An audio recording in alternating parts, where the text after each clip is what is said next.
Ka tiha kei te pari o te rua ngā puka reo Māori tūroa rawa o tēnei whenua. Whaimuri ho i te whakatau a te kāwanatanga kia arotake i āna umanga kāre i te tino whaihua. Neke atu i te 5 tau te umanga o te pou taki kōrero e whakaputa mōhini reo Māori ana ki ngā kura. Engari hei tā tētahi rōpu e whakataetai ana ki aia, he pōkē ao e tere a mio ana ki runga i aia i tēnei wā. Aneira, a Peata Melbourne. Ka hua mai te nuina o nā pukapuka reo Māori a te tāhuhu o te mātauranga i te pautaki kōrero.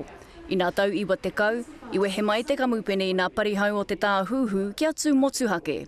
Me te mōhio ana kamupene whakaputa rauemi katoa, e hari i te mahi māma te whai kirimana. He wā e whiti ana te rā, he wā no ka pōke ao ne.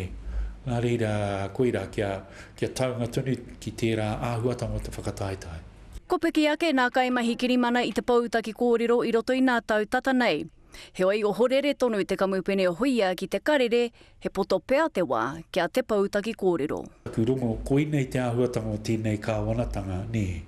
Te kāwanatanga kei a tātou i tēnei wā, e hare te āhua whanaunga korepe te kāwanatanga nei, ne. Ko tā te pautaki kōrero ki te kāwanatanga, he ua te whakatutuki i ona hiahia iwe nei rā.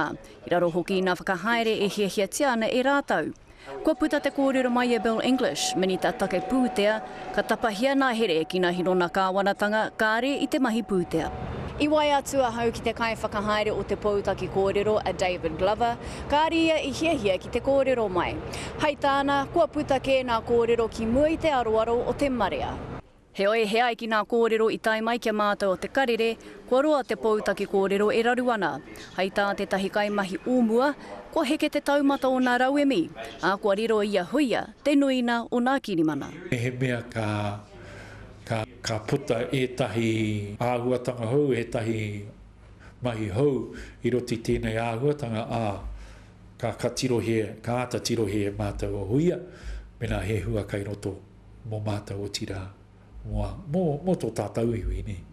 Nō reira, kai nā kamupene whakataetai te maringa nui i roto i wēnei wā rangirua mō te pautaki kōrero. Peata Melbourne, te karere.